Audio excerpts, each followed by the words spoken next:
my visa's almost up. Isn't that something? Whoa. Yep, that's kind of a pickle.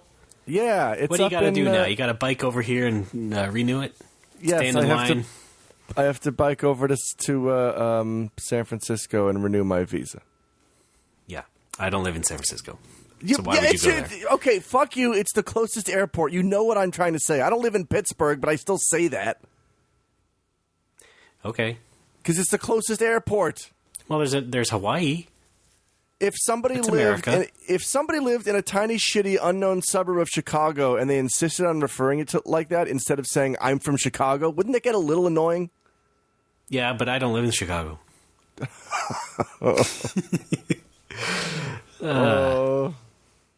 Anyway, so yeah, my visa. Yeah. So I just got married a couple months ago, so my plan was, oh, great, I can just apply for a spousal visa, which is super easy. Yeah. But it turns out they want you to do that 3 months before your current visa expires, which for me was 2 months ago. Right. So that's about 90 days. Yeah, so that's not possible. So I got to go for the I'm just going to renew my previous visa with some kind of business manager's thing. So you're married, but it doesn't make a difference right now.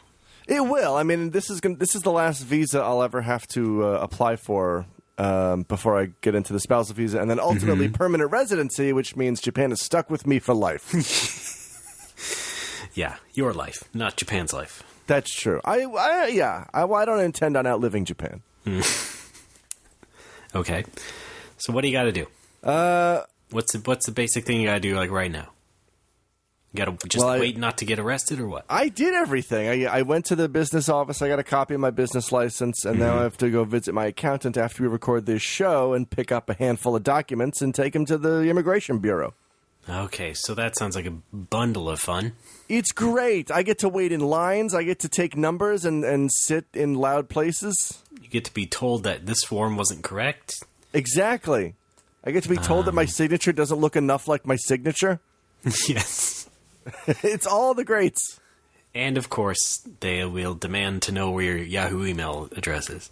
Right, exactly. How about you? How's your citizenship coming? It's still solid. Oh, really? Yeah. Tell you what. That's amazing. Although, Canada is looking sweeter by the day. Oh, yeah. But, I mean, I'm okay here, but if I were still back home, I would be looking at Canada pretty intently right now. Yeah, we can hang out with Joel. Right, I miss that guy. And his wife. Right, I miss that gal. I think they just don't do anything but play Warcraft all day. That sounds about right. Yeah, that's about right. That sounds like Joel. Yeah. Joel, write in. Does he listen to this? He should. Sometimes he retweets us. Oh, fun. Not the show, I mean us individually. Oh. So he does like a Twitter event sometimes. Occasionally. Well, if we have any other listeners up in beautiful Banff, drop Joel a line. You guys should hang out. He's in Banff anymore. Oh, really? Where'd he move to? Well, I don't think so. I think he might be in Alberta or something. Oh, Is Banff in Alberta? Alberta's not as fun to say. That's not an Emerald Lagasse catchphrase. Right? No. I'm afraid it's not. Fuck. Not very Cajun either. Right in, Joel. I'm sorry, Banff is in Alberta. So maybe he's somewhere else in Alberta. So we just sounded like two huge idiots there for basically saying the equivalent of, oh, he used to live in Pittsburgh, but I think he moved to Pennsylvania now. It's okay. Look, it's just there's just a slip of my mind. It's all my fault, okay? I know, everything's your fault. Well, that's not true. Oh, okay. Calgary, that's the big city. That's next to Banff. Okay. Banff is like a suburb of Calgary that's in a mountain. Why don't we take some responsibility for our inaccuracies and proceed with the show? I think that'll just cause more problems. So you want to do the whole episode in the intro. You want to just stay in the intro so that we never have to be taken to task for anything that we say. No, I'm just saying the show is going to get worse because we're going to say even dumber things in the proper show. So what difference does it make? What could possibly be dumber than what just happened? We'll find out after this.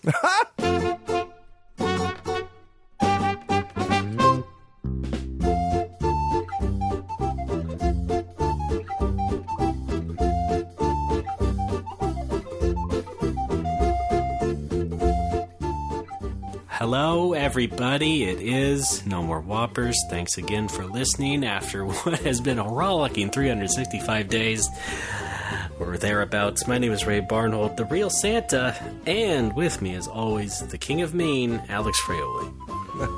I take issue with what you've said. Well, you usually do. I'm trying. That's like your catchphrase. Yes. I mean, come on. No, I'll be in a decent mood this episode as long as you don't, grossly misunderstand things I'm trying to say. Oh, okay. I did only get about 3.5 hours of sleep last night. All right. Well, you did wake up earlier. I mean, you were ready. You said hi to me earlier than you usually do before we record the show. Yeah, I was trying to get back to sleep. I woke up at 7:30 a.m. To see Ruri off to work, and then couldn't get back to sleep, and now it's 1 p.m., and so I just played a lot of Persona. Oh, great. Which we'll get into later. Yes, of course. Well, we can get into some other thing right now as well. Oh, let's go. Let's do it. Let's jump right in. Well, I'm sure part of your chipper mood is due to some big news about a certain game. Oh, you know it. Yeah. Dragon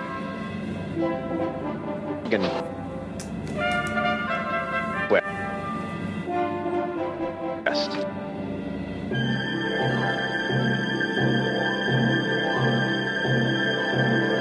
My first year in Japan, I was fresh out of college.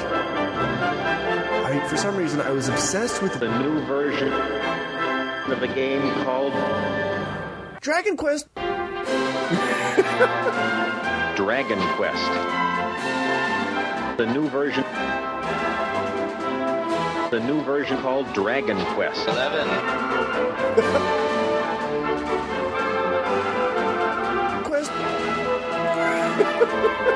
Quest. Quest.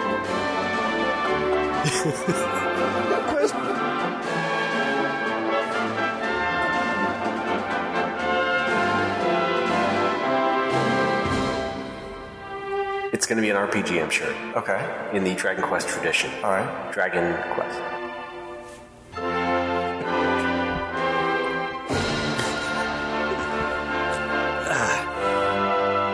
For some reason, I was obsessed with the new version of a game called Shut the fuck up and let me finish.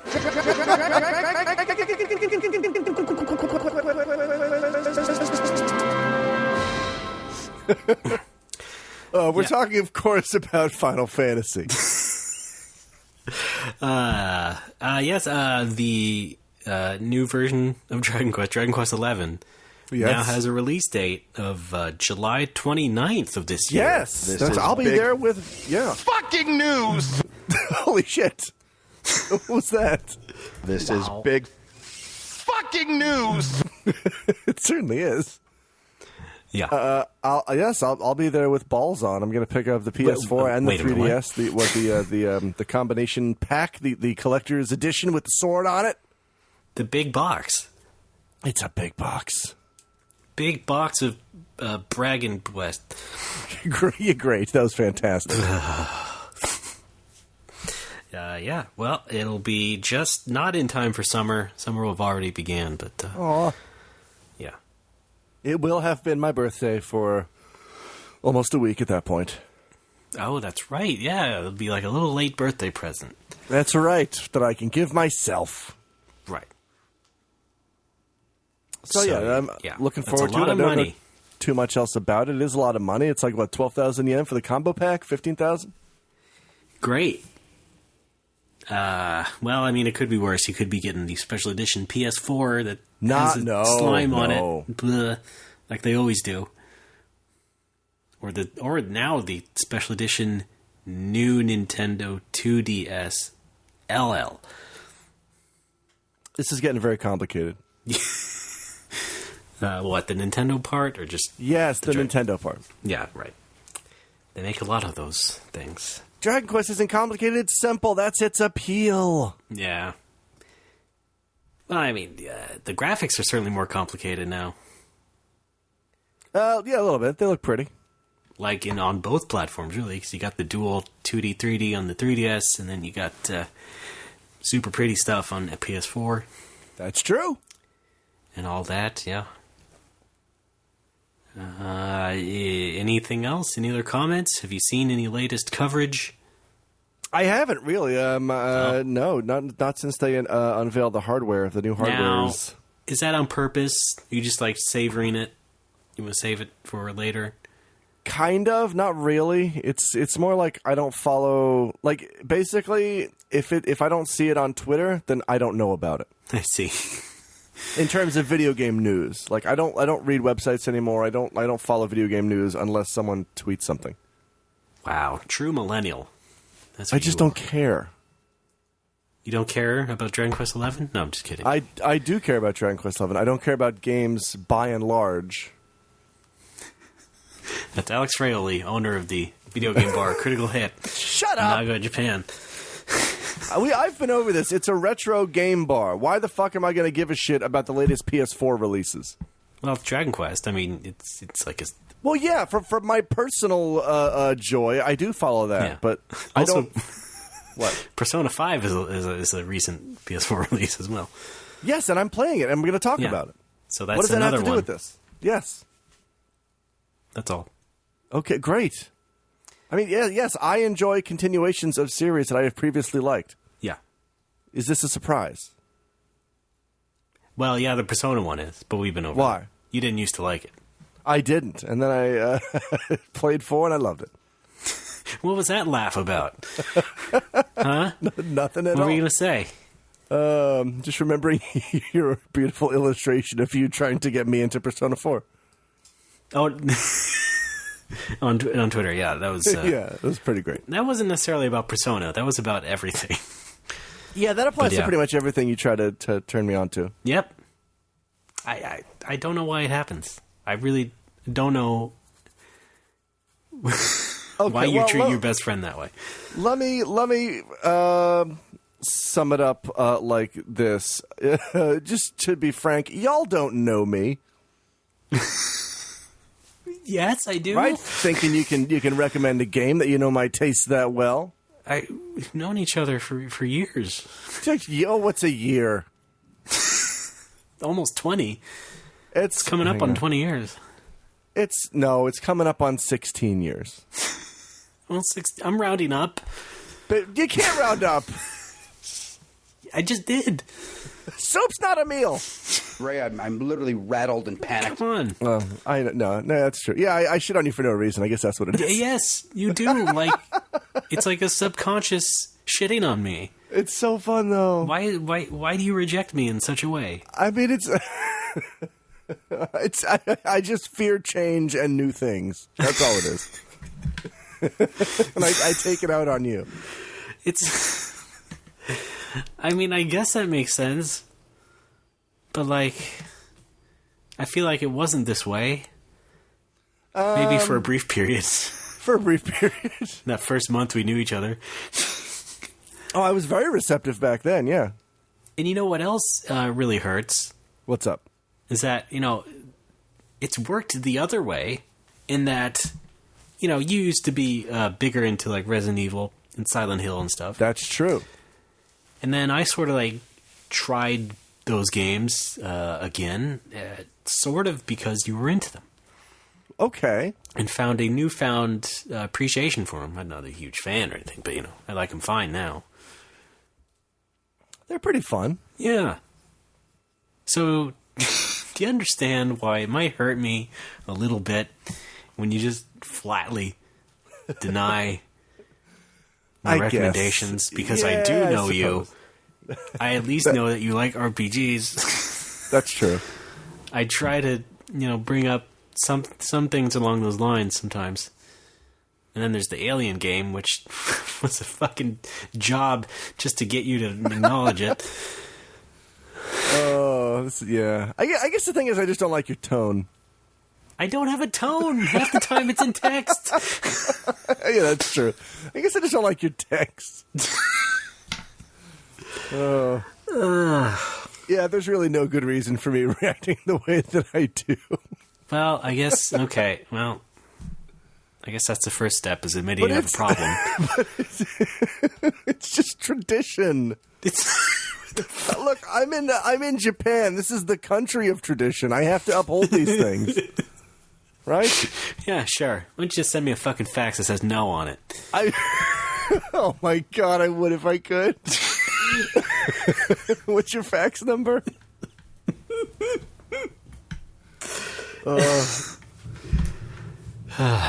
415 eat shit. Oh yeah, that's just enough. Oh wait, I guess the country code is 1. But yeah. Okay, all right. Alex! Great. 1415 eat shit. What? No, I was adding the 1. Oh, okay. Man, I guess we shouldn't be having this moment right at the top of the show like this. But we already did. Usually It's late too in the late. show thing. It's just, it's been a couple months since I talked to you, and this thing was stewing in my head again, and I was just like, why doesn't he fucking get it?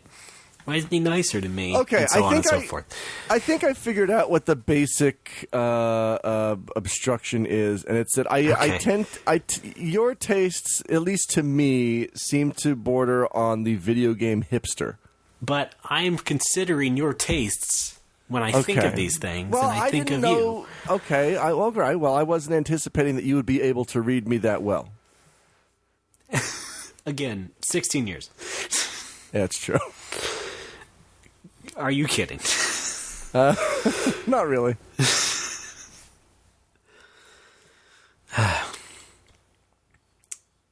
So you're what? Are you going to import DQ11? Well, no, I still hold out hope. Maybe they'll localize one or the other.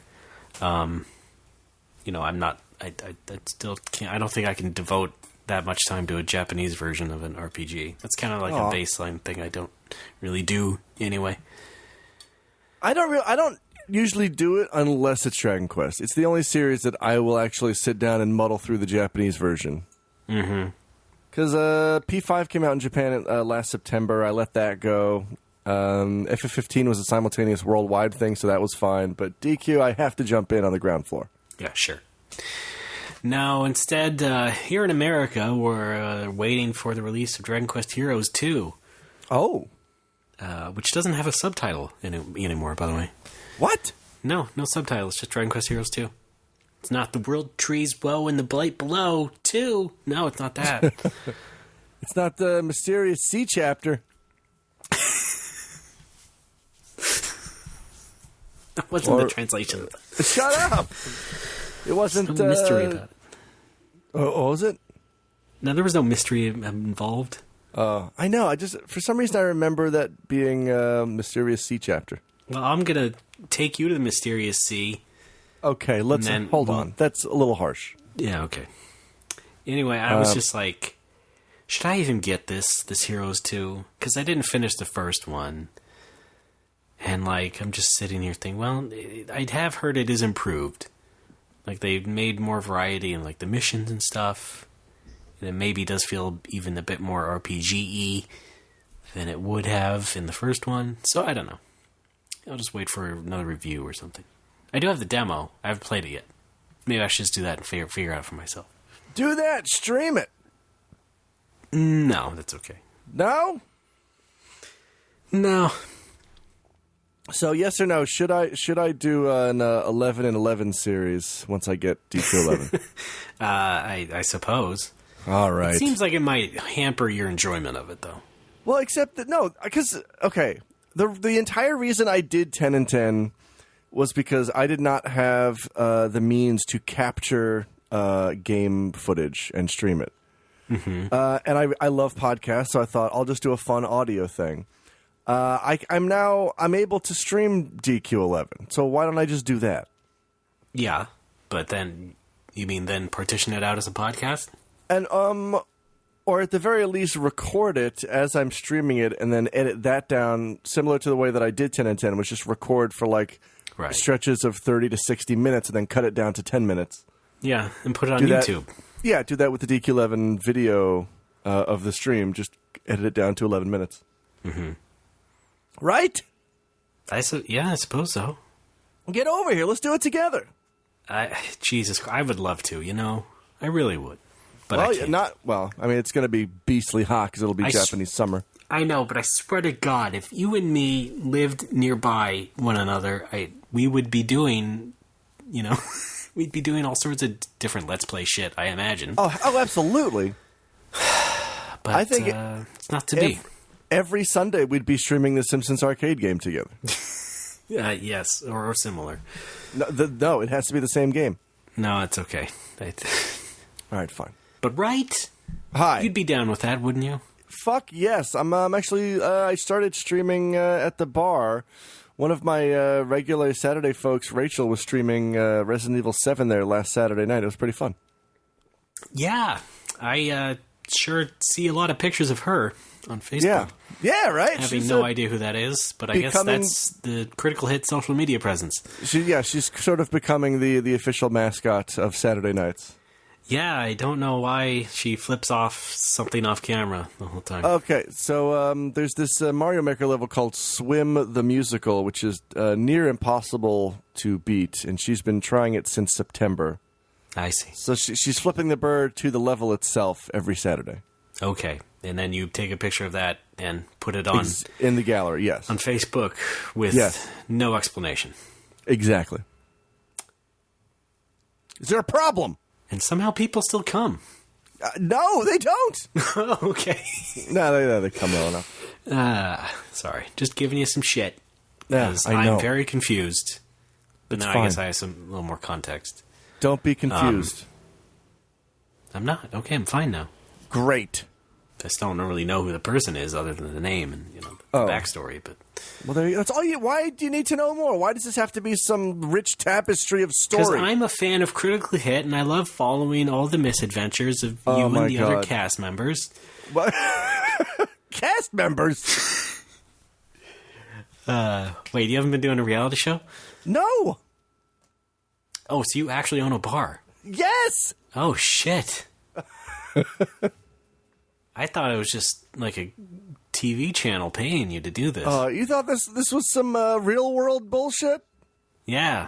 Or Terrace House, if we're talking about Japan. Or Terrace House? That's right. You thought this was Terasu House to Nagoya? Yeah, except not a house, just a tiny bar. To save time, they call it Teihao. I think I did see it written as Teraha or something. Oh, God, really? Yeah, of course. Why not? Teraha sounds like a Dragon Quest spell. I think all those abbreviations do, if you think about it. Yeah, they do. Yeah, Critical Hit has one, too. It's Kurihi. I do use that. Kurihi? Kurihi. Sound like Michael Jackson. Thanks. Well, yeah, it's our I guess that's our Dragon Quest chat. Oh, good times. 11's coming. Don't know if I'm going to play Heroes, but that's I'm looking forward to 11. You maybe play Heroes 2. And I've fallen way behind on 7. Aw.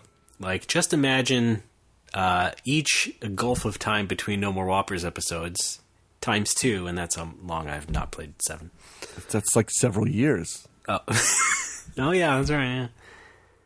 Yeah, I haven't finished 7 in English. I think I'm on like the last dungeon, and I just put it down, and I haven't gone back to it. I already finished everything in the Japanese version, so I don't know why I'm not doing it in this one. Is this that fear we were talking about? Yeah, I think it is. I'm starting to feel that with Persona 5 already a little bit, because I'm coming up towards the end, so it's like, I don't want my journey to be over. Yeah. I like my friends.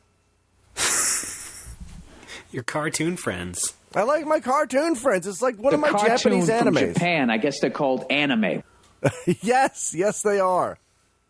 Yeah. Who was that? That was Bill Burr. Oh, yeah, there we go. That sounded like Bill Burr. Yeah. Oh. He was watching One Punch Man. Oh, fun. That's on Netflix. Did you know that the One Punch Man guy designed Dustman for Mega Man 4? Do you have... Let's cut that. I slipped on the key. Yes, no! I did know that. Okay. I believe I retweeted that once. Yeah. So he's probably one of those Twitter things that you see because you only pay attention to Twitter. That's right. Twitter hound. So he owns one of those gold Rockman 4 carts that I want so bad. Yeah. Or he sold one of the ones that you see in the store sometimes. Yes, I'm enamored by this whole concept. Like, we don't know who sold theirs, even though they are numbered. Yeah, but we don't know which numbers were given to which kids. Perhaps they're sworn to silence. It's a blood pact. Oh God. Oh. If one of them squeals, they're dead. Oh my God, Ina Fune, more like Ina Heap of Trouble. Oh man, I wish somebody had used that when that Kickstarter shit was going on. That would definitely be the head of my Mighty Number 9 review. Yeah. More like I didn't even play it. I watched some streams of it and it just did not look that great. Oh, well, I backed it, and so I got it for PS4, and I'm like, yeah. I see what's going on now. That was a waste. Yeah, I don't really back games on Kickstarter that much. Especially when you see the big hyped things, like, okay, yeah, that's a sure thing. That'll at least get funded. Thanks. We talked about this, though. Yeah. Here's the thing, though. I backed Cosmic Star Heroine, which I think just came out. Yeah. Yep. I haven't gotten an email or anything. Granted, I haven't tried to actually log into Kickstarter recently, but like I'm supposed to, I think I get a copy of this game. I at least get. I remember that with my level, I was supposed to get a PS3 digital download. I see. It's really the only Kickstarter that I've actually donated to, so I don't know how that works. Tell me how commerce works, Ray. Well, you can log in on the website and check. Okay. But you should have also gotten an email that also... You have a message box on Kickstarter that should do that. But, I'll take a look at that then. Check your goddamn email. I will. And hopefully it's not in spam and hasn't been auto-deleted. Oh, no. Dun, dun, dun. Just thinking about spams. Yeah. Oh, man. Well, hey, speaking of Kickstarter and speaking of Netflix... What's up? You know what was on the air during our hiatus was Mystery Science Theater. 3,000? The very same. Whoa! That's right. Yeah, that finally premiered, and of course, as we talked about before, we were talking about the Kickstarter when that went on. Neither of us backed it, right? Yeah, that's true. Okay. No, finish. I'm just going to say I have things to say about that. Okay, yes. Well, as I said on Twitter, because you took too long to do this show, I like it. It's good. Okay. I had my reservations, but they more or less pulled it off. It is. I have some issues with it, but overall, I like it better than when they brought it back on Sci-Fi. Of course, it's not perfect. Yeah, it's not. To me, it's never going to match the original series, Joel or Mike eras, but it's still better than what's his name? It's how I define that entire era. Bill Corbett. It's better than Bill Corbett era MST3K. Oh yes. I think the new Crow sounds closer to Trace Ballou than Bill Corbett did. Yes, that's for sure. But I think the new Servo sounds way too close to like Season 0 J. Elvis Weinstein, which I don't like. Because to me, Kevin Murphy is the only Servo there will ever be for me. It's that voice. Whoa, okay. Yeah. Sorry. Put the gun down. Click, click. I will say, first of all, that Mystery Science Theater with production values is kind of like put me in a dream state. It's like right. I was like looking at it and wasn't sure if it was real. So that was funny, and including that, the one thing that I hate the most about the show, and the thing that disappointed me the most, absolutely, without a doubt, was the door sequence. What? Why? I don't like the look of the new door sequence. I had fantasized about it and had dreams about it for years and years in my tiny little head, and it just didn't quite turn out the way I thought. I mean, it's too gray. You're so should have weird. been more color variety. I like aesthetics, you dumb crap. Hey, rude. I guess. I'm a designer. Excuse me. It's really not that big a deal to me. No, I mean, in the end, no. But that was the thing. That's like, oh, well, that didn't really turn out the way I wanted. Here's now. Hi. Hi. What's up? Skype. Yes, Moshi Skype des. Go ahead. Okay. So yeah, the show is not on Japanese Netflix, but I had some help from a couple of Nomo Whoppers listeners who gave me alternate methods of procuring these episodes. That's good. I must admit, I was trying to think of a way to do it myself for you, but it didn't really work out. So yeah. But I've only seen the first 3 episodes. Okay. And I remember people saying, like, the first one is kind of rough, and they kind of get into their stride quickly after that. And that's going by episodes 2 and 3. I can already tell that's there's a marked improvement from episode 1. Where I feel like the biggest problem for me with episode 1, and there's still some of this in episodes 2 and 3, is they don't let any of the jokes. Well, no, that's not fair. There are times when they don't let any of the jokes breathe at all. It's just rapid fire, joke after joke after joke. Yeah, so this was like the consensus, I think. Yeah, like you don't even have time to process it. I don't mind it, but I know what people were thinking. I know, I get it. And yes, it does improve a little bit, but the weird thing is, like, the first episode, the last episode are almost like on the same level in that sense. Okay. So it's like it it goes up gradually in the curve and then just sort of craters at the end, which is funny. Weird.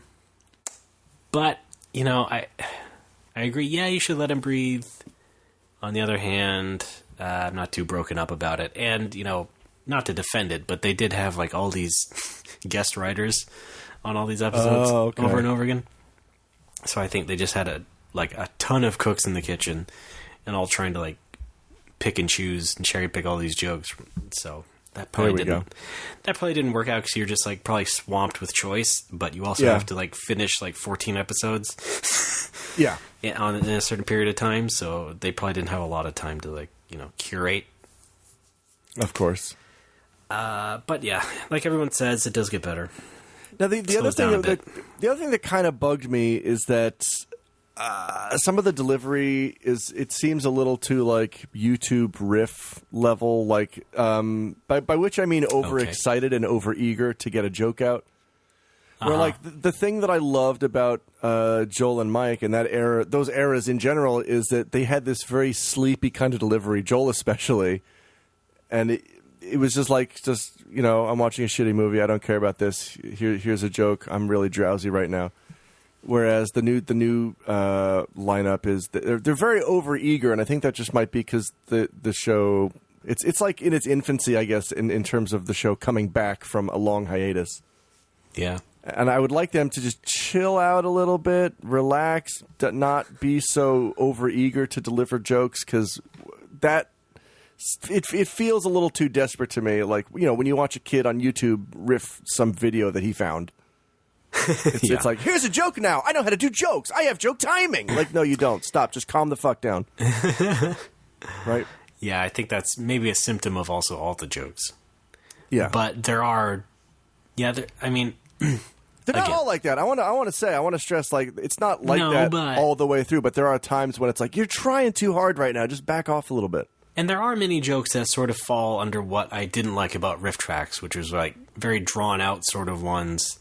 Oh, and, yeah. A lot of like conversational ones, which I don't entirely love.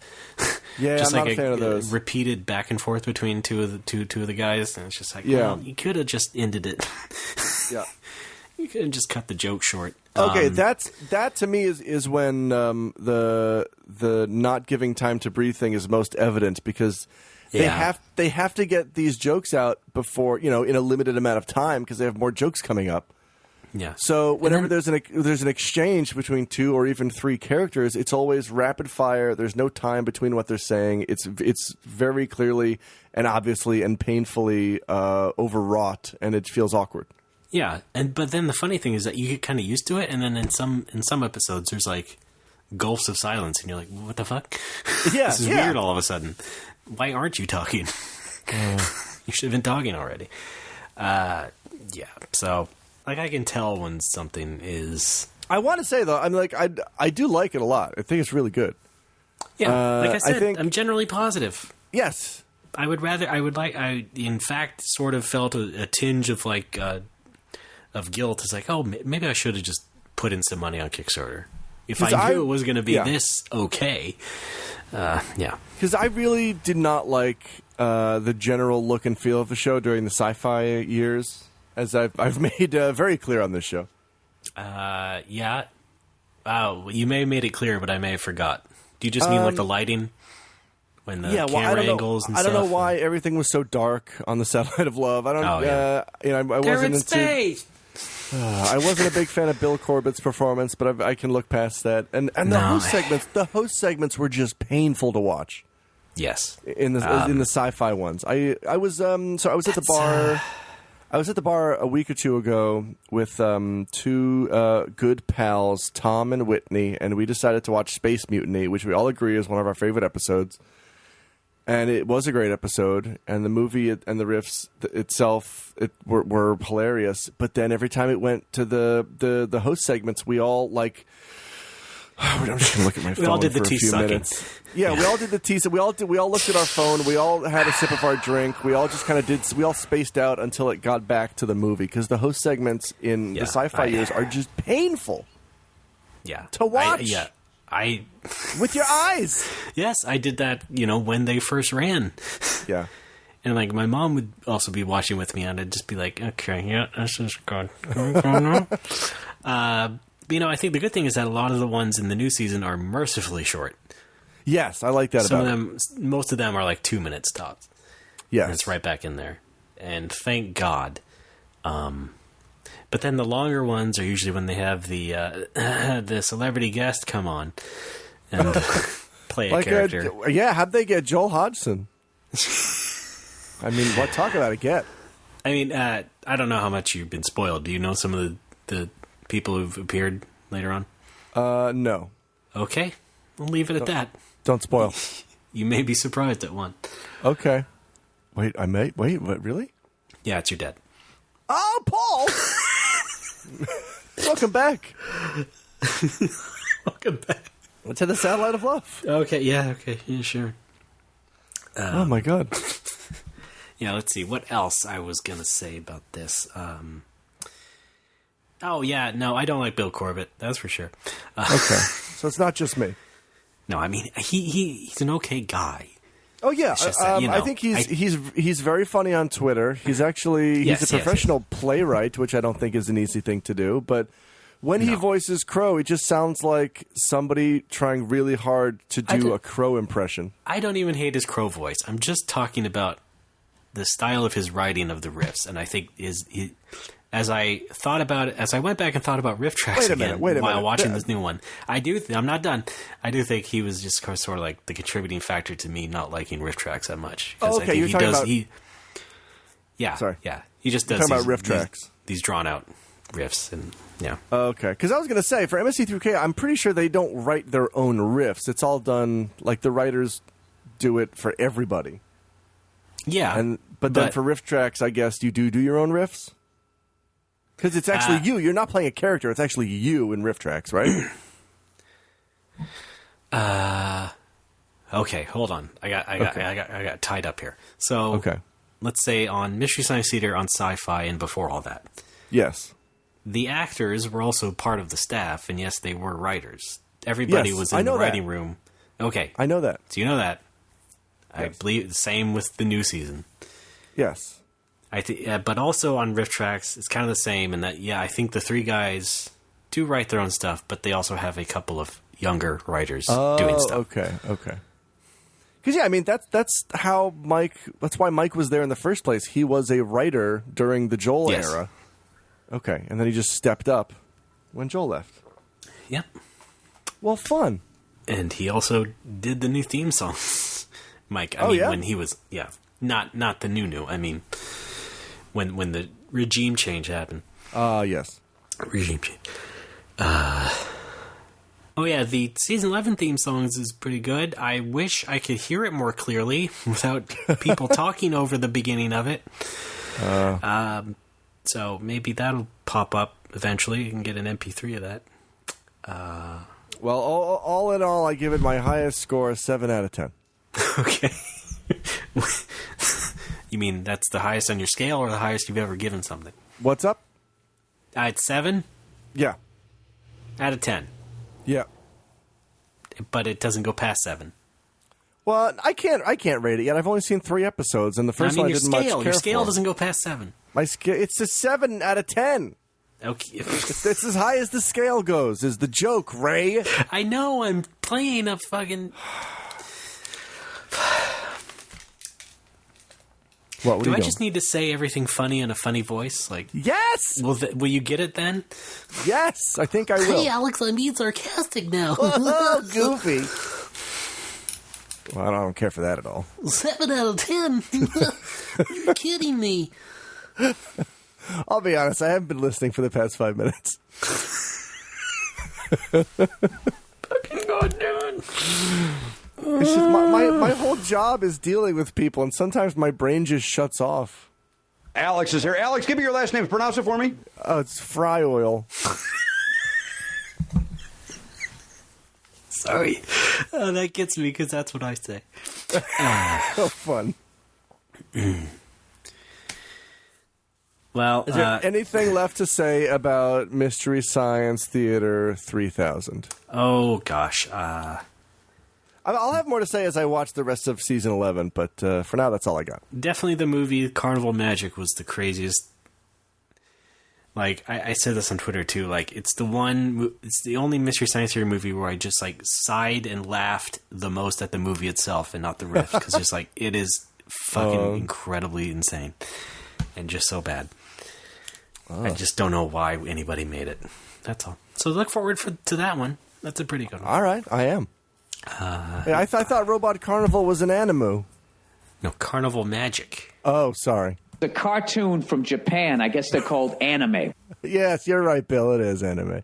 No, those are. I think I said all the core things I wanted to get out of the way. So yeah, Mystery Science Theater's back. And it doesn't completely suck. All right. How about that? And I bet you, listener, you thought I was going to be a big grumpy Gus because I used to hate on riff tracks so much. I certainly thought you were going to be a grumpy Gus. Well, you know what? Things have a way of working out a bit differently, don't they? Turns out I'm the grumpier Gus than you are this time. Yeah. Which makes no sense and turns my world topsy-turvy. Well, you are still kind of a sourpuss to begin with, so... I know. I mean... I'm Alex. I am he. No! Yes. Why don't we take a quick break and come back? Because I have more Netflix bullshit. All right, you betcha. It's going to be great. Yeah. All right. Funny voice. Joel, I hate movies where the men wear shorter skirts than the women. Boy, don't you know it? I can just imagine a common scene from the days of ancient Greece. Oh, hi, Hercules, have a seat. No! You are so right, little Lily, buddy. Hey, Cambot, cue up the music. That's why we put together a little musical presentation honoring one of our favorite garments. It's a little thing we like to call pants. Pants! Pants! Sing the praises of pants! Nothing better shows my taste than what I wear below my waist. Say, pants! Pants! Sing the praises of pants! They help me suck in my gut. They always cover up my butt. Oh, pants! Pants! Sing the praises of pants! Wear them and you're a cool guy as long as you zip up your fly. Zip pants! Pants! Sing the praises of pants! That's right, ladies and gentlemen. Consider the pant. You know, the Pant Association urges you to wear your pants at least 3 times a day. The great men of our time have all worn pants. Roosevelt, Churchill, de Gaulle, Gandhi. Well, almost all of them. Dolphins, one of the smartest mammals on Earth. Do they wear pants? No, but they wish they did. That's how smart they are. What keeps our legs all warm and hot? Pants! What prevents a buffalo shot? Pants! What do they got that I ain't got? Pants! Oh, you can say that again. Folks, welcome back to No More Whoppers. Lock the door and say something funny. How you doing? Hey, I have some new video game news that happened while we were gone too. Remember Bayonetta came out on PC? Ray, how do you hold fucking pistols in your feet? Ray. Hey, I'm talking still, buddy. Okay, so let me get my words out. I feel great now. We're going to have a great time doing this as long as you let me fucking talk. Okay? I have to do this by the book. Let me get my thought out, you cocksucker! I'm done. Thank you. I have to do this, but we have to adhere to protocol, by which I mean I'm Alex, that's Ray. Oh, yeah, right. Protocol. All right, now do your thing. Do your thing there where you lie to everybody. I like to play Genesis. I have only 3 games because I just started. Well, stick with it. The Genesis is a solid machine.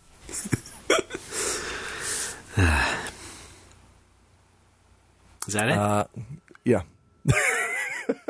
You said you were going to talk about Netflix. Oh, yes. Oh, my God. I watched Marvel's The Legend of Iron Fist, White Guy Punch. Oh, my goodness. I couldn't bring myself to do it yet. It was not as bad as I thought it would be. I kind of liked a lot of it, although there's some story elements that still don't make sense to me. Right. Probably the biggest thing about the series I don't understand, and I thought would be covered and never was like, okay, so this guy, Danny, like, his plane goes down when he's over China, and he gets raised by monks who teach him how to kick ass. So then he basically lives at this monastery until he's like an adult, and then he comes back to New York City, and he finds that his parents' company has kind of been taken over by monks. Yeah, no, I Evil wish. monks. But like he's kind of got this like enlightened, like faux enlightened, hippy dippy, kind of like holier than thou, above it all attitude towards other characters. And he seems to be like above material wealth. Why does he care so much about getting his fortune back? I still don't understand. Oh, I see. Because like he detached himself from the material world. He lived in this monastery and trained as a living weapon, and then he comes back to New York and wants his millions back. Like, why does he suddenly give a shit? So how far in are you? I finished it. Oh, yeah, it's never explained. Oh, yeah. That might be a good thing to explain the motivation of a character like that. Especially, I mean, I could guess, having no knowledge of the character or the comic at all, I would just guess maybe it's just like an honor thing because it's his family. I guess, so that was my guess. Of course, he'd want to get it back. My guess was to like restore the good name of his parents. Yeah, sure. Because his company was used to do questionable things after they died, and he steps in and he's the actually the first couple episodes are interesting to me because it's how do you prove your identity when you don't have any ID and none of your shit is on file. It's just your word against theirs. And it was kind of interesting the way that he got back into the company. But then it's all downhill from there. Oh, boy. It's straight up redonkadonk. Yeah. Some of it's fun, most of it's dumb. Yeah. Maybe I'll watch like the first couple episodes just to like get ready for the Defenders because I do want to see that a little bit. Oh, yeah. But yeah, no, I also only watched like a couple of Luke Cage because I couldn't get into that either. But Luke Cage is good, except there's way too many filler episodes by the end. They could have cut off 2 or 3 or 4 what I hear episodes. About that. Well, I thought the same about Jessica Jones too, but whatever. Yeah, I guess. So yeah, Jessica Jones got pretty rickety. Jessica Jams, yes. By the later half. If it's airborne, why can't he just say shit through a PA and people... Okay, whatever. I don't. It's, yeah. But you still have to hear him, though. Yeah. So that's why, like, she had headphones in at the end. Like, yeah, why but, like... Why didn't you just do that from the very fucking whole beginning? Hospital? Yeah. Well, no, but it's like a 2-part power, though. It's like... It's airborne, but it's also... You have to physically hear the words he's saying in order to follow him. So, like, cover your fucking ears. Keep your headphones in. Crank the music up. Yes. I have to listen to you and also respond to you. I know. It's the worst. It's the fucking worst. It's so terrible. I wish you could just do your own fucking Dragon Quest podcast and I could just listen to that. I'm going to be streaming. 10 minutes a day. I'm going to be streaming Dragon Quest 11 starting on July 29th, 2017. Okay. Check out my channel, twitch.tv/hoodedpatooey, all one word. How do you spell that? HOODEDPITOHUI. Patooey. Patooey. Well, speaking of Marvel, I also saw Guardians of the Galaxy. What? No spoilers. I haven't seen it yet. Okay. Although it's actually out in Japan pretty soon. Here's the wrinkle in that, which is also a segue. I watched it in my hometown. What? Bellingham? That's right. Wait, hang on. I have a drop for that. I can't find it, though, so I'll just play this. I'll take it. All right. Yeah, so while we were away, my mom broke her hip. Oh, no! Dude! It's okay now. She's fine. She's doing quite well. Everything's going to turn out fine. Good. But yeah, over the weekend, we went and visited her. Okay. So I was there flew to Seattle, got a rental car, drove up, and did that whole rigmarole. Nice. Let's see. Yeah. So we decided to go see Guardians of the Galaxy since it was open. Of course, that was like the second day it was open. And the thing that now the town only has one giant movie theater in it, where it used to have like 3 of various sizes. Now it only has one movie theater in the entire town, and it has like 5 fucking restaurants attached to it. First of all, there's a TCBY yogurt on the building. The country's best yogurt? Yes. Wow. The country. The Japanese are catching up. Oh, no. You got these compact yogurts. Nipponichi yogurt.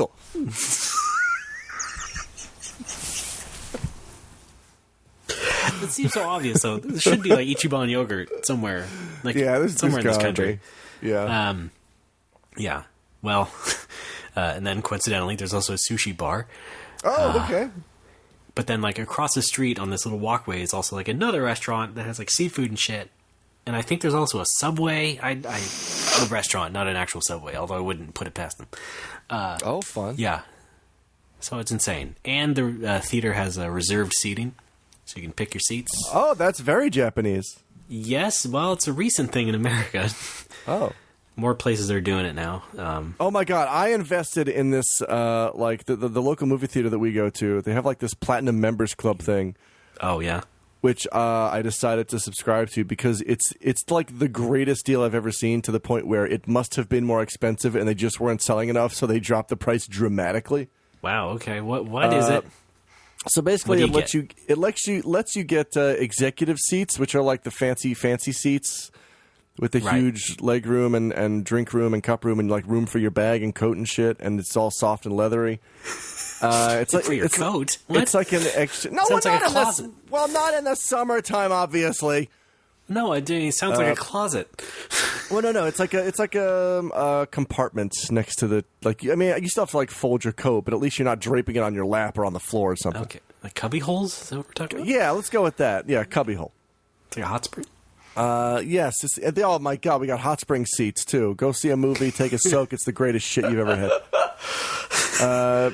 But so we get normally the executive seats are like 1,000 yen more than a regular ticket. Mm-hmm. 1 to 2,000 yen more depending on what you're seeing.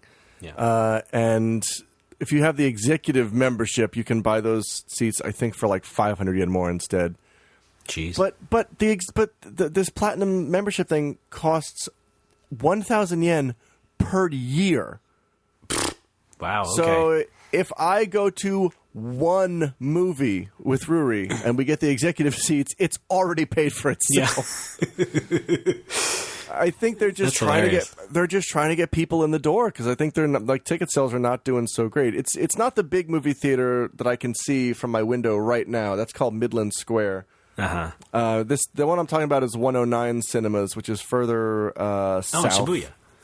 No, and I'm sure there's one in there. But yeah, I prefer the 109 because they have better 3D, better IMAX than Midland Square does. That's interesting. But yeah, long story short, looking forward to Guardians in IMAX 3D. See it today. It'll be fun. Okay, yeah. Anyway, but it is a chain theater. Yeah, it is. Okay, so they offer this elsewhere. Yes. I imagine. Yeah, okay. That's pretty good. Yeah. I'm sure in America, if it was a platinum level movie theater membership, you'd probably just get like a free small popcorn every month or something. Wow. Yeah. And then also a bunch of spam email. Oh, thank God. That's how it works here. Yeah. Well, at least someone's thinking about me. Yeah, like I just signing up for a Fandango account. I'm a Fandango VIP, which doesn't mean jack shit. I just have an account. Hey, congratulations! I'm serious. Yeah. Thanks so much. So how was the movie? Without spoiling anything. I liked it. Yep. Okay, good. I mean, again, as I've said before on the show, I'm pretty good at turning my brain off for movies. So yeah, right. I probably would have enjoyed it anyway, just by virtue of the fact of it being a AAA Marvel movie. Right. Although, you know, I at home I watched Doctor Strange. I didn't like it as much. I mean, It was kind of mediocre. But so maybe I just need to be in a theater where everything's big and people are laughing and having fun for me to really turn off my brain and enjoy it. Yeah, that's the thing with me is that if I'm seeing something with a large group, I tend to enjoy it a lot more. Yes. And the thing about Doctor Strange I realized was it took me 2 or 3 viewings to actually get to the point where I'm like, okay, that was pretty good. But I still, like you said, it's a fun kind of turn your brain off, enjoy the ride kind of thing for me, Doctor Strange is. But then I think about it and like, I like what happens in that movie? What actually happens? I don't think I know what happens in that movie. I just like to watch it sometimes. Yeah, he really goes from A to B pretty quickly. Yeah, and to me that's not very memorable. It's like he's cock doc. I call him cocky doctor. And then he has an accident. Cumberbatch is his name. Yeah, that's the one. Yeah, so harddick.com. We'll call him that. Whoa. What's up? There's a drop. Okay. Alex's website. He goes from the hot doc to injured doc and then to super magician like so quickly that it's not really believable or what's the word? Not enviable. Sympathable. I don't know words today. Relatable? Maybe? Relatable. There we go. Yeah, sure. It's not relatable to the way that I studied hand magic. Yeah. And then the actress lady, Rachel, what's her name? Raquel Welch? No, the love interest lady. What was her actress's name? I keep forgetting. Tony Robbins. Okay, right. So Mrs. Robbins, you barely see her, you know. Yeah. And it's like a big star. She's a big Hollywood star, but she's like, again, it's like other Marvel movies where it's just like you're kind of a bit player practically. Yeah, it's so weird. It's like I'm sure you're getting paid a ton, but you're barely in this. Why not get someone who is equally beautiful and costs $10 million less? Yeah, I mean that's what Michael Bay does, right? Yeah. Right, ever since he recast Optimus Prime as Carlos Mencia. No, I meant the what? The girls in those movies, the Transformers. Oh, in Japan she's called Megan Kitsune. Jesus Christ. That wasn't even okay. Oh, sorry. No, but you know, while I was there in the theater, I saw the trailer for the new Transformers. Oh boy. You know, having seen the previous one, not by choice, it was basically just more like, hey, we're all going out to see this. Why not? Okay, fine. I'll spend 3 hours to fucking watch this, having not seen any of the other ones. But yeah, it's just like, first of all, they all have a female co-star, but they all seem to be getting younger. So the latest one is another no-name actress, but she seems like 15, so I don't know. It seems weird. I don't think she's super sexualized or anything like some of those other Michael Bay movies. But you know what I mean. The sexual ones. Not sex films. So I think it's more just like she's like a vessel for the teenage audience, perhaps. Oh, my. Michael Bay des. Oh, there he is now. Relatable in that way is what I mean. Okay. I don't... I might watch that on an airplane. That's the only time I can ever see myself watching any Transformers movies. Oh, yeah. Well, on the flight back home, we watched 1 hour of the Assassin's Creed movie. Oh, boy. Because we had 1 hour of free Wi-Fi on the plane. Nice. Thank you, T-Mobile. To watch that because my girlfriend likes Assassin's Creed, but was not super into watching the movie, so we just watched it as a lark because this was free. And boy, yeah, they really worked hard to try and adapt that for the big screen. Didn't work. Oh, I want to like Michael Fassbender so much because I like him in other stuff, but I don't know that I could watch that movie. Yeah, but the dialogue really has that tinge of like, a bunch of European people who really don't know how to write were writing this, and a lot of this just comes off really awkward. So like the bad guy's alleged motivation for why they do the assassin's exercises and experiments on him is so that they can find a cure for violence. Excuse me? Yeah, I mean that Fuck you! That just falls flat, like. Yeah. I don't think that was a part of any of the games either. They're just plain evil. But like, your stated purpose is to find a cure for violence. That's like like finding a cure for scratching your back. Like, we're not going to make your back itch anymore. I don't want a cure for that. That's just the best. But I'm sure, the word violence sounds more impactful in fucking French or whoever wrote it, but it's just like, it doesn't work that much. Yeah. It doesn't really work in a big Hollywood English movie. Maybe not. So, yeah, that was dumb. And that's all I have to say about my trip. Well, I'm going to avoid that movie with Assassin's Speed. Yes, go right ahead. Even Satan himself would love... Okay. That's things that I have talked about. Do we have time for more talking, or do we have to go on to say... Okay. Sure. Yeah, that's right. I forgot to mention that Andrew came to the bar. Andrew Jonell. Did I mention that last episode? Maybe. Was he on recording? Was he on tape? No. But I remember... He came to the bar the day we recorded the previous episode. Oh, I see.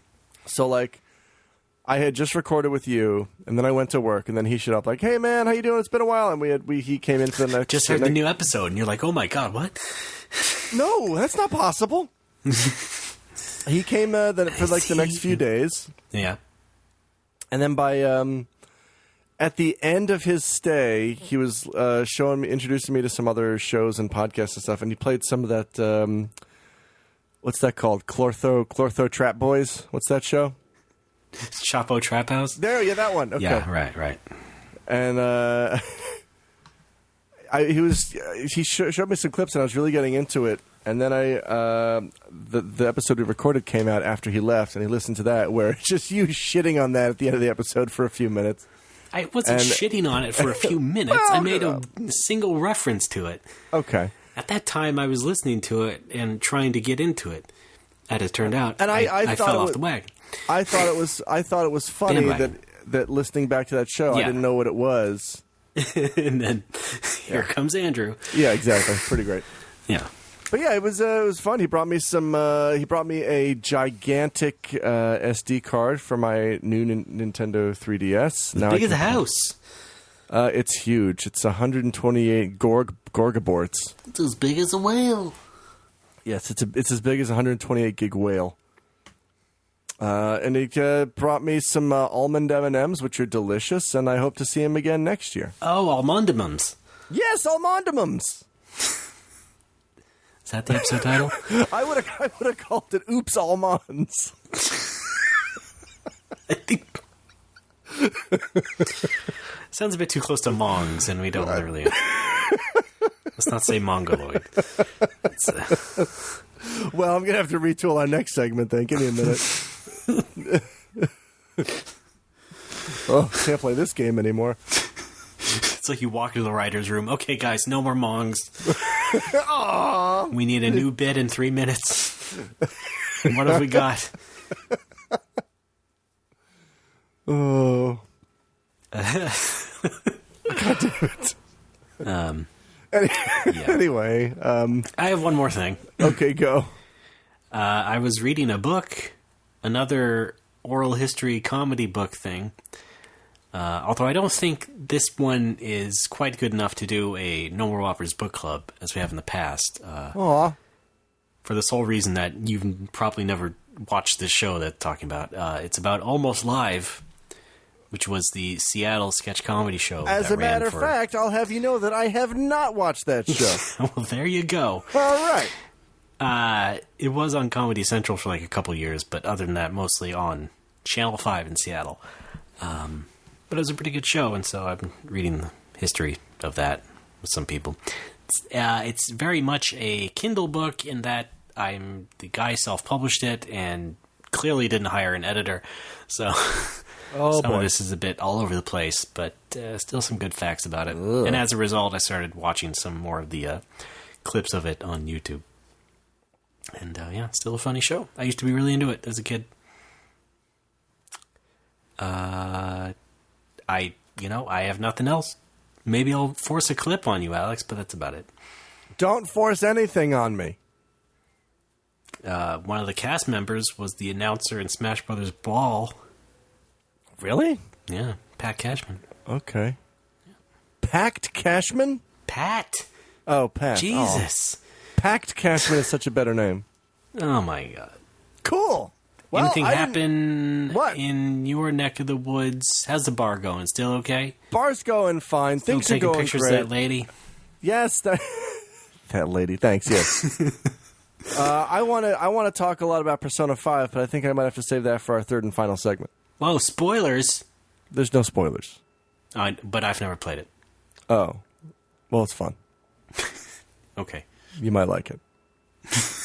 Or are you waiting for the inevitable golden release? Yeah, I think so. At this point, I mean, eventually, it just wasn't like I wasn't hyped up to begin with. Maybe I was burned out on it or something. But then I was catching all the people making fun of the translation. And I was just like, I'll just give them a second chance. Let's just wait for that. I wasn't super hyped either. But one of my most avid customers is a huge Persona / SMT fan. So I was listening to him talk about the Japanese version that he bought, and then I kind of got excited for the English version. And yeah, the translation's not the best. But I do appreciate that they let you download the Japanese voice track for Frizzles. Yeah, and that translation is perfect. Yeah. The translation, the original speaking. We get it. You want to take a break? I get it. Let's take a quick break. Great. Hi, it's J.J. Abrams. It's not a game. I'm not a robot. And I'm challenging you. I'm not a battle. I'm in your face and I'm here to see it through. Right before your eyes. What just multiply? Got the flame right. It's time. As the power grows, try to stop us shows. Life that will go dry. Stop time. So, is that recording? Okay. Hi, I'm Alex. Hi, I'm Bjorn. I don't really have anything to say other than you should come here and you should definitely try the limoncello. It's awesome. Everything he says is true. Thanks. I love you. Bye. So you know that we out there. Swatting lines in the naked. Yeah, move fast, we not breaking. Can't hold on our life for change. And our voices ring out, yeah. Is it about the game loop? Oh, I'm sorry. Back. Wait, what? I thought it was my turn to come back, by the way. Wait, what game loop? Never mind. Okay, welcome us back. Folks, we're back. It's No More Whoppers. I am Ray. That is Alex. Hi, what's this game loop you were mentioning? That was during the break. Oh. I was just fucking around, using words that you don't know. Like calliope. Well, you said it. You must know it. Oh, yeah! Give us the definition of what a calliope is. I think it's an instrument, right? It's like a flute. Mm-hmm. No? Or is it like a... Flute-ish. Fuck. I don't even know. Is it? Yeah, flute-ish in nature. Okay. Oh, but you know what it is? Patooey! Okay. The cartoon from Japan. It's called Animus. Speaking of which, Persona 5. I am very much into the P5. It's a lot of fun. You've played it. I have not. I have, this is the most times I have stayed up all night playing a game since I don't know when. Since Dragon Quest, maybe? Since probably FF11. Wow. No, because even with Dragon Quest, I would, get sleepy and go to bed. Here, it's like, oh, it's 3 a.m. I'm kind of sleepy, but I'm going to continue playing. And then just smash cut to 11 fucking a.m. All right, I guess I'm going to get some lunch and then go to sleep. It's because they keep you on that leash. They do. That daily leash, in they the really in-game. do. It's like, yeah, go to bed, asshole. No, I don't want to. I want to stay up and fight monsters. I want to be with my real friends. Dragon Quest, they don't have that. They might have a day-night cycle, but it's like, hey, you can stay up and fight slimes all as long as you want. All the live long, yeah. It's 3 a.m.? Sure, let's go talk to a kid and finish this quest. Why the fuck not? You saved my dad! Robots murdering people? I'll take care of that tomorrow, thanks. But yeah, Persona 5 is fun. It is, yes, this is how dangerous it is and how the time sneaks up on me as I play. People, like last week when people were asking me, so how far are you? How long have you played? My gut reaction was, well, it feels like I've been playing for about 15 or 20 hours. I've been playing for 117 hours. Okie dokie. And it does not feel like that much. It feels like maybe half that maximum. I hear that's when the game really gets going. You don't have your first battle until 120 hours in. No, yeah. Well, wow. Sounds like a Persona game, am I right? But it's funny good. voice. I'm almost done with it, and overall, I don't think I like it as much as 4. Maybe it's just because 4 was my first one, but something you never about forget your first. The cast and characters are not as memorable as 4. But that being said, 5 has this very flashy style that 4 did not have. Stylistically, I think it's superior. But in terms of Game Pro's fun factor, I'm going to say 4. 4 was the one for me. Okay. I think it's because... Is that with a... Wait. Fun factor, Game Pro, are we talking with a thumbs up or with a thumbs down? With a thumbs up! Okay, so it's a 4 with a thumbs up, okay. Yes, it's a 4 with a thumbs up. It's a hardcore 4. That was the orange guy? Yeah, okay. Yeah, sure. But... oh, fuck. See, you jumped in and I forgot what I was going to say. Characters, things.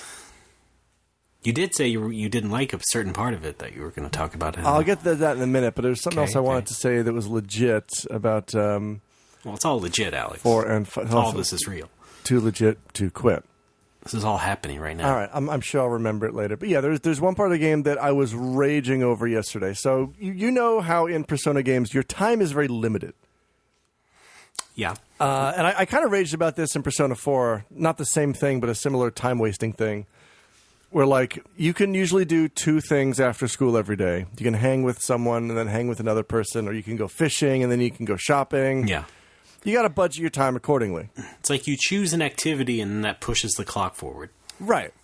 Unlike, let's say, Boku no Natsuyasumi, where, you can go screw around and do whatever you want, but the clock is still moving forward until you got to go to bed.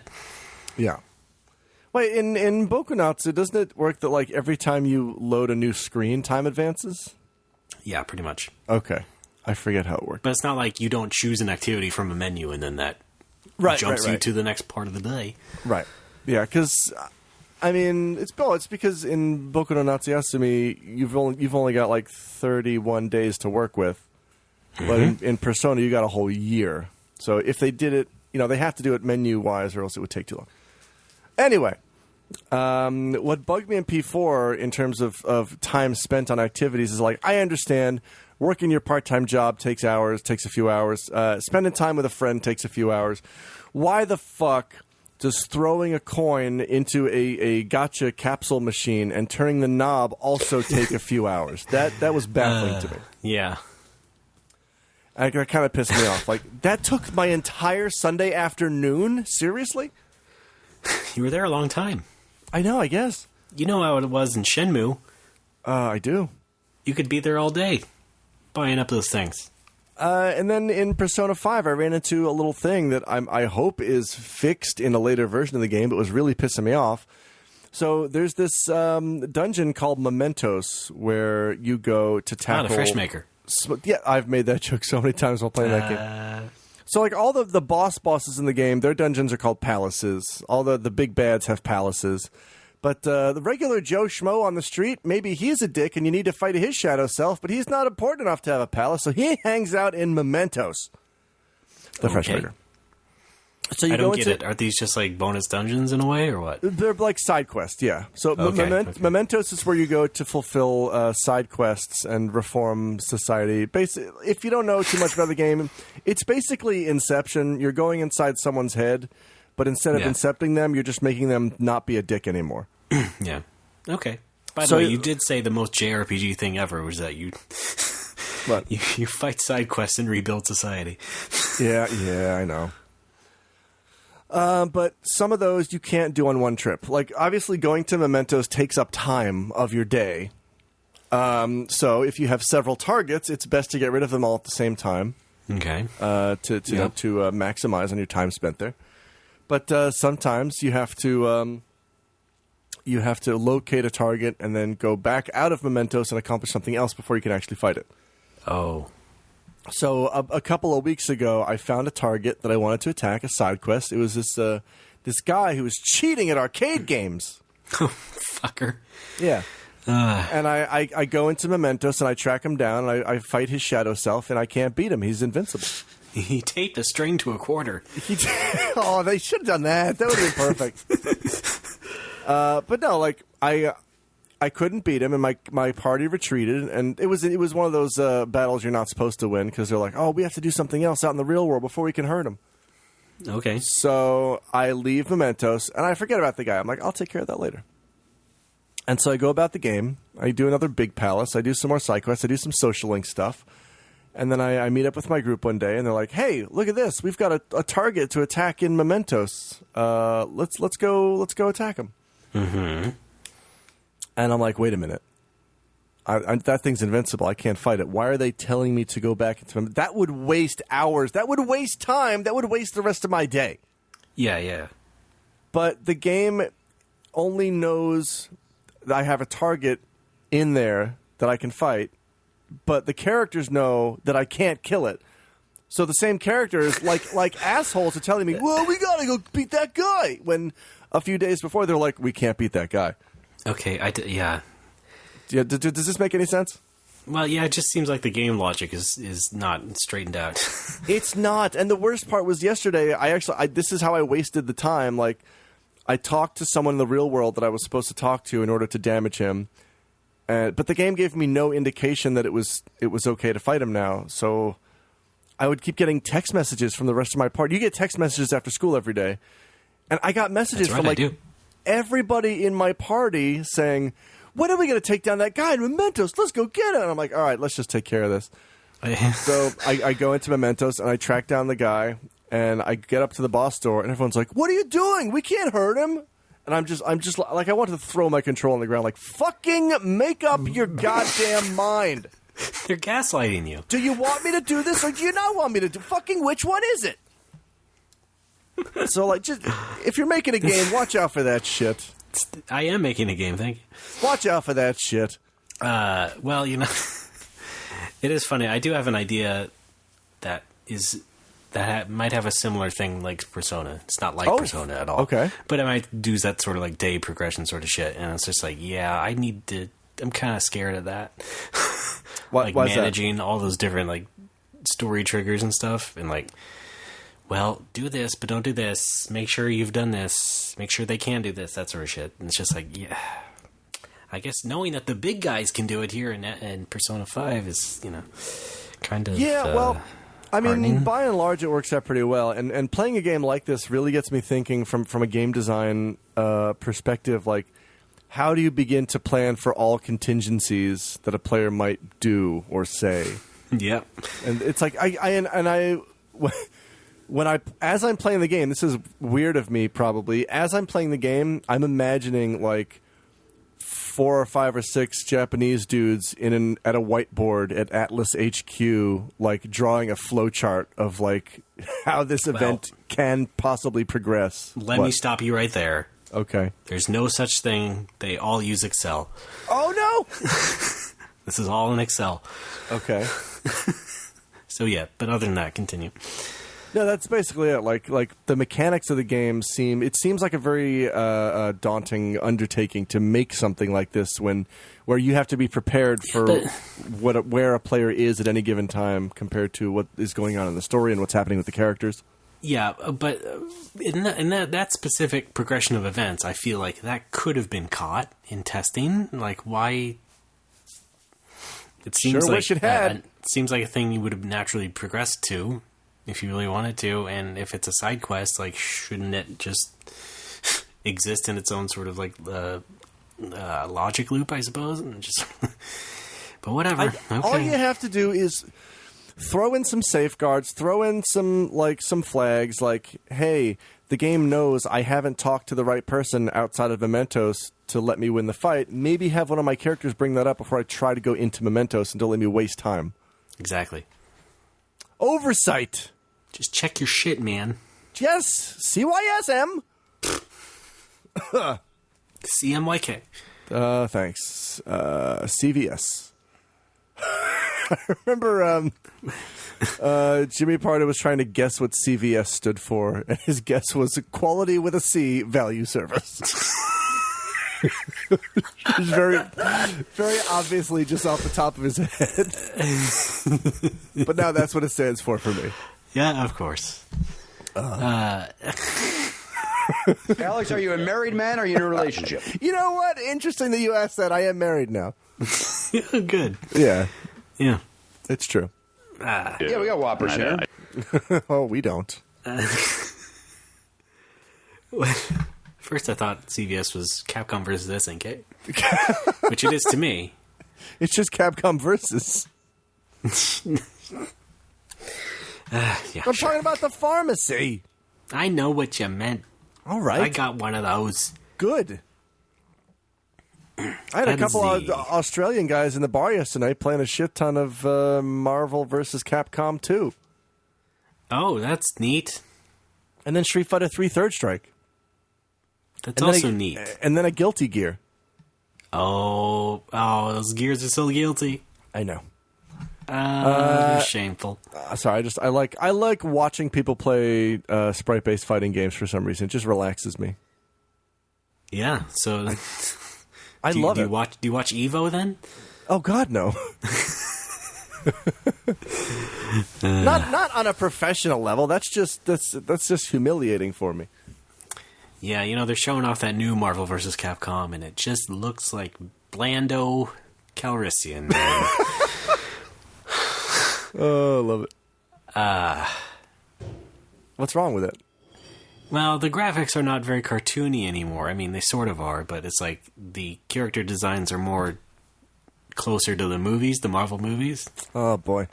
And it's also just a fucking ridiculous story, which is Ultron and Sigma from Mega Man X combine.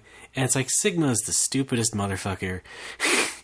He just looks dumb. Why would Ultron even give a shit about him? He wouldn't. And it's like, that's the big villain you chose for the Capcom side? You have like 900 better badasses to choose from. I guess it had to be a robot. I guess, but okay.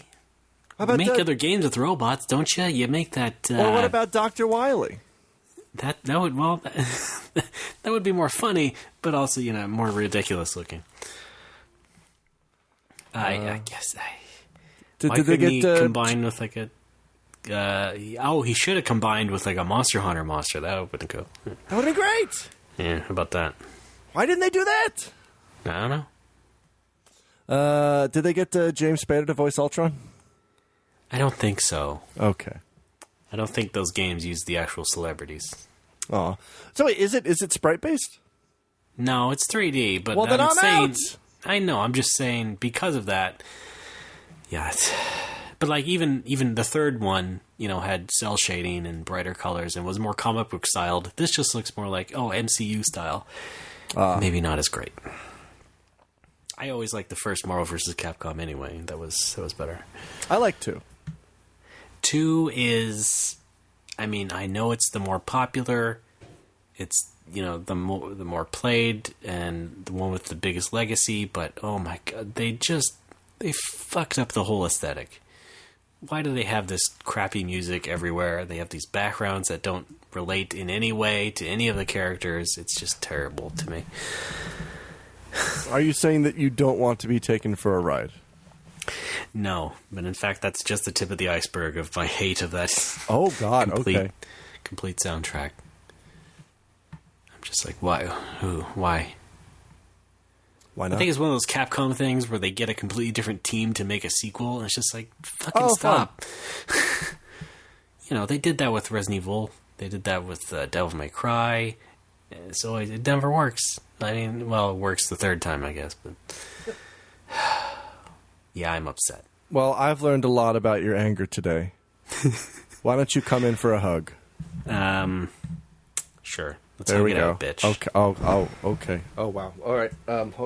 Okay. All right. That was pretty good. Good hug. Did I wipe your glasses? Yes, that's how close our hug was. Eskimo kisses. Gross. The Mario Brothers. I love those guys.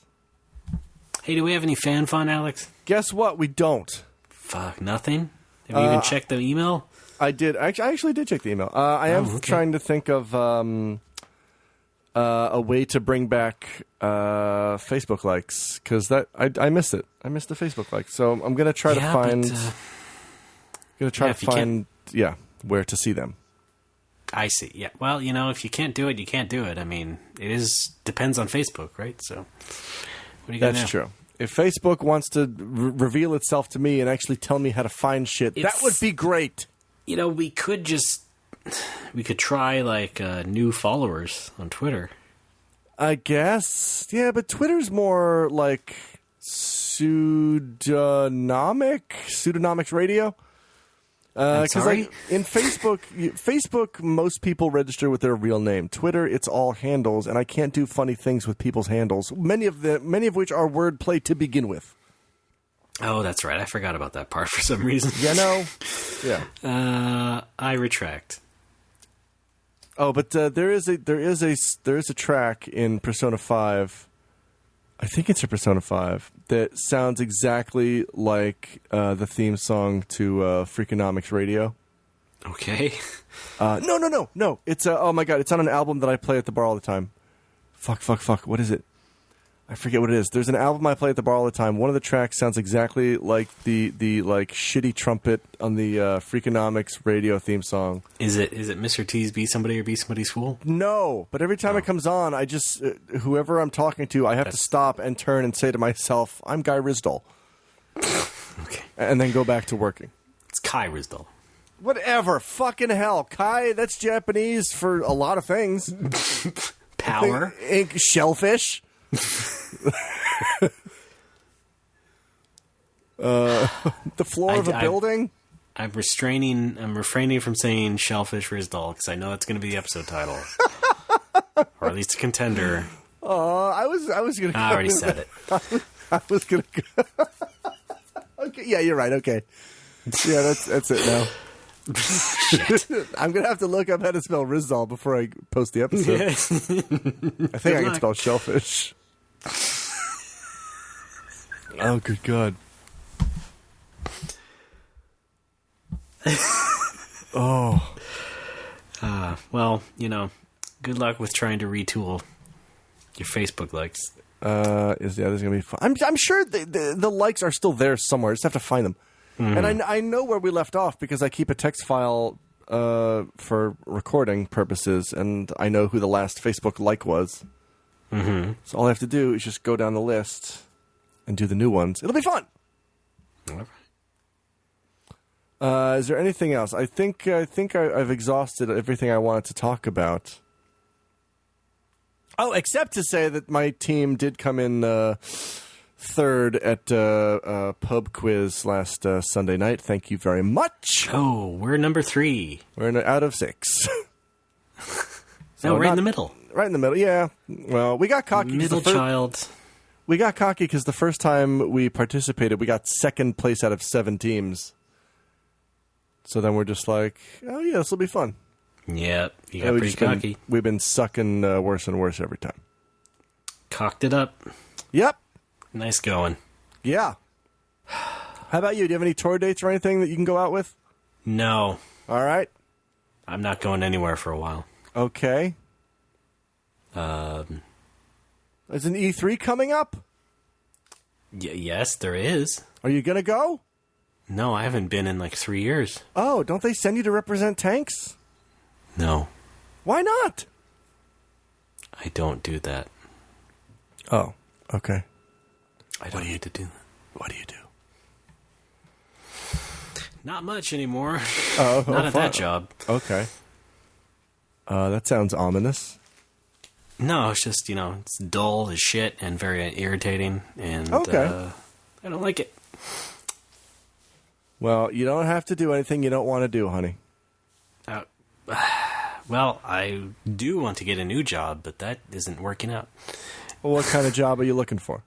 One that won't look at my resume of video game related stuff and deny me. Oh, are you thinking about a non-video game thing? Something, yes, but it's wow, like, really? I'm trying to get some sort of better / closer job, and it's just a lot of good like writing stuff that I could do, but I think having to explain my work history to a HR person who is giving me a screening interview over the phone always usually ends up in failure because I have to basically say, oh, you did this video game stuff. Oh, and this video game stuff. Yeah, I did. But I can write your stupid fucking security shit if you want me to. Like, isn't there... There's got to be a way to sort of mask that with, just tweak the name of your position. I know you can't change the name of where you worked, but you could alter the position to content manager or something that's yes, those are my positions. Oh, okay. Something that's not so obviously video game related. Yeah, I kind of massage it, but what you could do is like go as high up the parent company chain as you can until it doesn't sound like a video game company anymore. Well, that's the thing, is that I kind of do that already. Oh. But that's just on the resume. The sticking part I'm talking about is actually talking about it verbally with someone else. And, I don't always know what someone's going to ask or how to answer it. So, on the spot, right? So it's just like, I just kind of default to being honest. Okay, well, let me give you some practice questions. Should be a good way to live, right? Let me give you some practice questions. Okay. Are you now, or have you ever been a member of the Communist Party? No. Okay. Is that going to give me the job? Yes, I am. Well, you know what? You're hired. Oh, thank God. I wasn't gonna, but we're kind of desperate here at Payless Shoe Source, so get on in here. No, it's fine. Give all my money to the state. That's fine. All right. Cool. We're all in this together, comrade. You'll be working the register.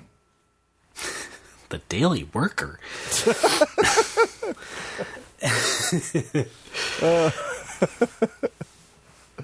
Money. Okay. Is there anything else to cover? Because I have to go to my accountant's office and procure some documents.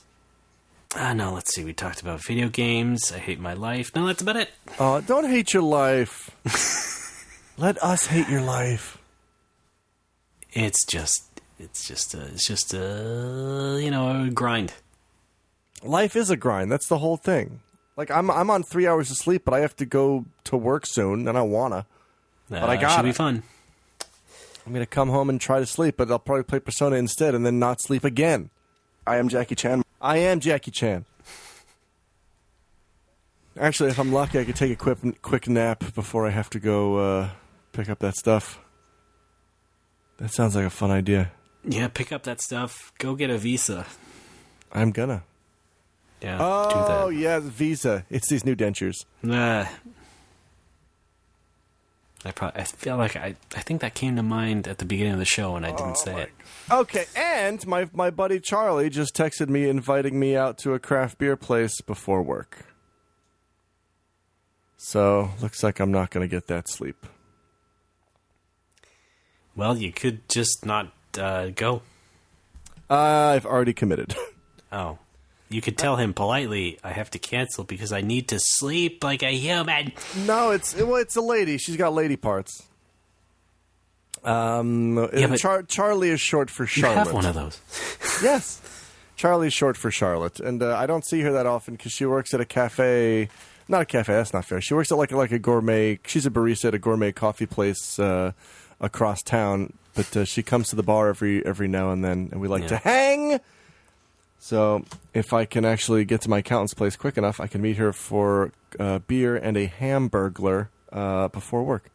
All right, well, stop telling me about it. Let's wind this show down. Oh, that's a good idea. Okay, dun dun dun dun dun. Is that right? Yeah, you can put that in when you edit the show. Okay, I'll put it. That's what we do. We have that backing music to do that. I'll put it right here. Folks, go to our website, nomorewhoppers.tumblr.com, and find our donate button. Give us some money, and we'll just take it. Send us some overnerds if you want, I guess, right? Sure. Yes! nomorewhoppers@gmail.com is our main email address. You can send us those stories of crazy nerds you've encountered or been. And we're also on Twitter. Alex's favorite website, nomorewhoppers.tumblr.twitter. No, at nomorewhoppers. No, yeah. It's the Twitter, yeah. I'm getting old. Alex is also on Twitter. He is... I'm Pitohui. That's Pitohui. I'm a Picross veteran. And I am that. And I'm RDBAAA. And let's see what else. I guess go to Critical Hit. Right. Go flip off a Mario level. Please do. You'll probably get yourself on that Facebook page of his. You sure will. Now, how far is that from the airport? Okay, so what you're going to do is you're going to get the Meitetsu from the airport to Nagoya Station, which is, if you're on the express, it's about 25 minutes. Then you're going to get on the Higashiyama line, that's the yellow line from Nagoya Station to Fushimi, which is the next stop. It's only like 2 minutes on the subway. Then you're going to go out exit 7, and you're going to head straight. You're going to turn right, walk down the alley, turn left, make a quick right, walk straight, and the Critical Hit is on the left. Yeah, we got Whoppers here. Yeah, we got Whoppers here. Great. Okay, go buy a new Whopper shirt as well. Yeah, do that. Find we got that on two our of website. them. Just find a picture of Alex yelling. That should be hard, actually. I didn't yell that much this episode. Isn't that nice? Oh, yeah. You actually acknowledged my issues with you. Right. And we worked it out a little bit. And, yeah. See? You were right. You did turn out a little better on this show. It's the gentler me. So everyone line up, pet my soft fur, see how nice I am now. I'm like a teddy bear. Sugar Bowl Bakery. Billy. Okie dokie. Well, Alex, thanks for being a good sport. As always, I'm always here for you and yours. All right. Everybody else, keep your nose clean, and we'll see you next time. Gold subscribers, stick around till after the show, because you get to host the show. Here's your soundboard and your Japan stories. Good luck.